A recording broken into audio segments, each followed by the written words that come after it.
some views decide please. So I got another top 10 list for you guys because I know you guys like top 10 lists. So I have the top 10 best legendary champions overall. So this is no specific order. And I only have one of the top 10 best legendary champions in my opinion. So let's get started. So at number 1, this is the champion that I have. I have Martyr. So Martyr can really take your team over the top, and you can use her literally anywhere in the game. She's a defense-based champion with a spirit affinity. If you guys haven't checked out my guide on Martyr, you can go ahead if you want to do that. She has a decreased defense on her A1, mass increased defense and counterattack buff on allies for 2 turns. So this is where she really shines. She is her this ability right here, Bastion of Faith. So this can be a 3-turn cooldown. I'm still trying to work on that. I'm trying to get that 3-turn cooldown off.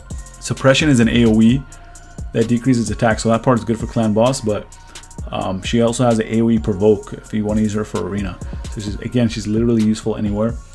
Even her leader skill is useful anywhere. Increase allied defense all battles by 33%. So let's look at her HP. She's got 20,000 HP. That's a lot of HP. 1,400 defense. That's a lot. 93 speed. It's a little low, but we don't want to make her even more OP, right? And yeah, so yeah, Martyr number 1 on my list. It's no specific order, but she would be number 1. I consider her the best legendary champion. Let's go move on. So Sacred Order is a really good faction. We got Sir Nicholas at number 2. Again, this is not in any specific order, just the top 10 list. I'm not saying that Sir Nicholas is better than other rare champions. So Sir Nicholas, Boreal Blade. He attacks one enemy and has a 50% chance of placing a freeze debuff for 1 turn. And this debuff cannot be resisted. So he's HP based champion. He's a void affinity. So yeah, this move is very good for arena, but not usable in clan boss or whatever. But again, look at his other moves. So he has an AoE that places a shield buff on all allies for 2 turns. And the value of shields equal to the 30% of the damage inflicted. And his damage is based on HP. This guy has 22,800 HP without any artifacts. So that is very good. It's a 3-turn cooldown. And then this move right here, Goodwill. So this is a 4-turn cooldown when upgraded. Plays on a kill level buff and 15% continuous heal buff on all allies for 2 turns. So I've seen teams like do a bunch of damage on clan boss by having Sir Nicholas on that team. And then he also has increased ally HP in all battles by 33%. So again, this guy is usable everywhere. So that's why he's on my top 10 best legendary champions overall. So number 3 on my list is Arbiter. So she is, technically she is a free-to-play champion, but it's very hard to get her. So she's a support unit. She's a void legendary. This is why she's good. She can be usable anywhere. She has her A1, attacks twice, and she can place a weekend debuff for 2 turns. It's a clan boss right there. She has an AoE that has a 75% chance of decreasing the duration of all enemy buffs by 1 turn. So that's very good for arena. Very solid almost anywhere in the game. Her A3, fill the turn meter while allies by 30%. And places increased attack buff on allies for 2 turns. Heals allies by 25% of their max HP if they have less than 50% HP. So not only does she have a speed boost and attack boost, she can also heal on this move. So that's very good. And it can be a 3-turn cooldown. Next up is Destiny's Call. So this is a 5-turn cooldown. She can revive all allies to 35% HP, then fills the turn meter of all allies by 20%. And then she grants an extra turn to this champion if an ally was successfully healed, revived. That is very good. And look at her aura skill, 30% speed in arena.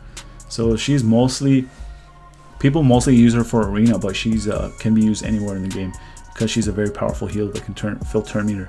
So she is basically Apothecary's evolved form. 21,000 HP, 1,000 attack. That's very good for a support unit. 1,100 defense. Speed's 110. That's very high speed. So yeah, she's my top 10 list for the best legendary champions overall. So next up, you got Bad Alkazar. So this guy is a bad, you know what. He has an AoE that heals himself and all allies by 20% of the damage inflicted.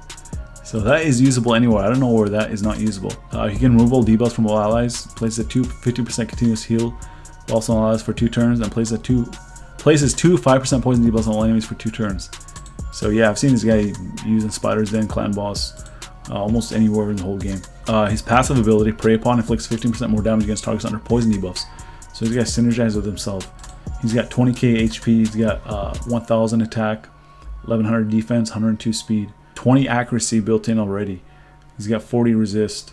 So he's a very solid champion. So number 5, I got Venus. I'm your Venus, I'm your fire, your desire.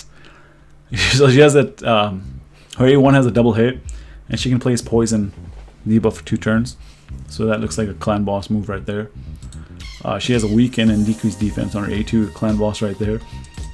She has an AoE again that has a 50% chance of placing HP burn, clan boss right there.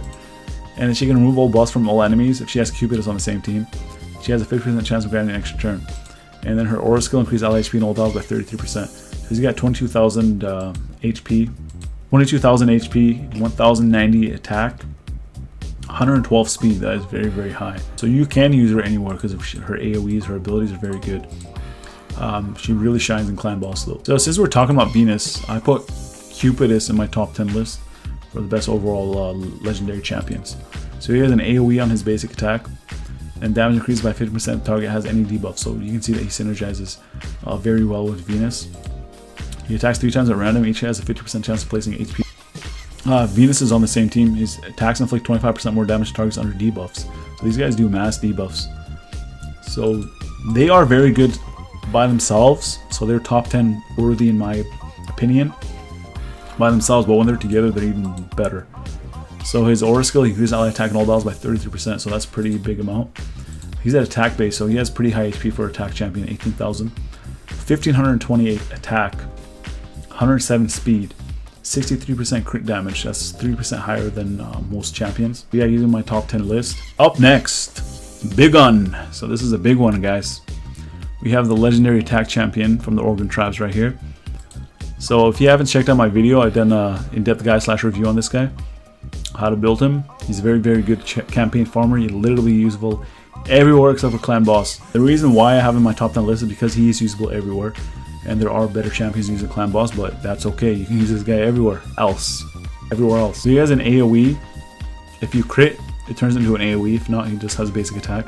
This guy does a bunch of damage. Look at that, 1,575 attack. He's got pretty high speed. He's got high HP. He has another AoE that can stun. So this also works in the spiralings, according to my brother who has Biggun. And he can also decrease accuracy. He has another AoE that attacks only enemies 2 times, and then decreases the turn by 25%, and he has a 30% chance of placing a decreased speed debuff for 2 turns. And then he can also increase ally accuracy in dungeons by 90. So overall, this guy is in my top 10 best legendary champions list. Alright guys, let's go over everybody's waifu, War Mother. Look at those flies flying around her. So War Mother, no, I'm just joking. War Mother is, I love War Mother. I want to get War Mother, but she's not top 10 best legendaries. So next up we got Prince Kaimar himself. So he's a support champion. He's got 18,990 HP. His attack and defense are okay for a legendary champion. His defense is actually pretty good. Speed's 103. He's got no accuracy built in. So he has an AoE that places a 5% poison debuff if the attack is critical. He has another AoE that removes all buffs, places sleep debuff for 1 turn. And then he can seal a magic and resets the cooldowns of all ally skills, and he fills the turn meter of all allies except himself by 20%. So that is very good. And he has an aura skill that increases allies' speed in the arena by 30%. But this guy is usable anywhere. If you want to use him in arena, you can because of this aura skill, but if not, you can use him again anywhere. Next up we have Ray from the Dark Elves faction. She's a legendary attack champion. She's very, very good. She has AoE on her basic attack. She is one of the fastest campaign farmers in the game. She can inflict more damage with this AoE against targets that are under debuffs. She has another AoE that removes all buffs. She has a 50% chance of placing a freeze debuff for 1 turn. So she has an AoE freeze right there. And then she can increase ally speed in dungeons by 33%. So she is usable everywhere. She's very strong in campaign, very strong in arena. The only place that I don't see her is in clan boss. So she has 1,300 attack. If this was higher, she'd be even more OP. 98 speed is not bad. 15,000 HP is kind of low for a legendary, but that's okay. She's an attack champion. 1,200 defense. Yeah, she's very, very good. So next up we have Zavia.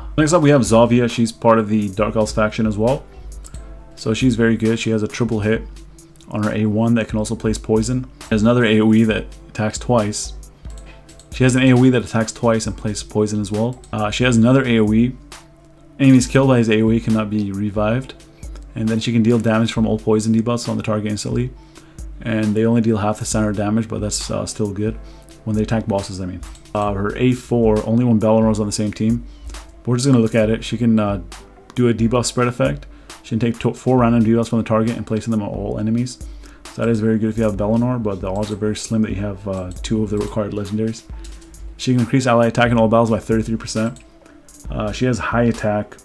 She's got high HP. She's got high speed. Crit damage is 3% higher than average. And she's got 10 accuracy already built in without any artifacts. So Xavier is in my top 10 best legendary champions. So let's look at my honorable mentions. So we have Queen Eva. She's in my honorable mentions. She can be used anywhere. She has AoE. She has heal reduction. She has not be revived on her abilities. She has 1696 attack. That's very high with 101 speed. And another champion that is honorable mention is Valkyrie. It's very hard for me not to put her in this. She's defense based. She has 1597 defense, 104 speed. So the reason why she's very good is because of her 2. She has an AoE that attacks, and then she can place a shield and counterattack buff on her allies for 2 turns. The value of the shield and damage played are proportional to her defense. So she's defense based, so this is going to be very, very powerful. If you guys have her on the list, who would you guys take out for her? And another champion in my honorable mentions is Krutraxa. So I was going to take her out. I was going to put her in for Cupidus, but then I asked one of my guildmates, who do you guys think is better overall? And then they thought that Cupidus would be more well served. Like, he's more all around than her. She's good for clan boss because she has a quadruple hit that ignores 50% of enemy defense. That's good for Giant Slayer. She has weaken on her A2. She has a revive on death, 2 turns at the beginning of each round on herself. And she can use ally attack in all battles with 24%, which is pretty low for legendary. But yeah, this is one of the reasons why she's honorable mention. 18,000 HP, 1400 attack, speed's 99. So yeah, if there's any other champions that you guys think should get an honorable mention, let me know. If you guys have a different list, let me know down in the comment section. And if you guys found this video entertaining or helpful in any way, make sure you guys drop a like. And if you're first time watching me, if you guys are new to the channel, make sure you guys subscribe and make sure you guys hit that bell icon so you can let YouTube know that you want to stay up to date on my latest content. And as always, I want to thank you guys for watching. I'll see you guys in the next video.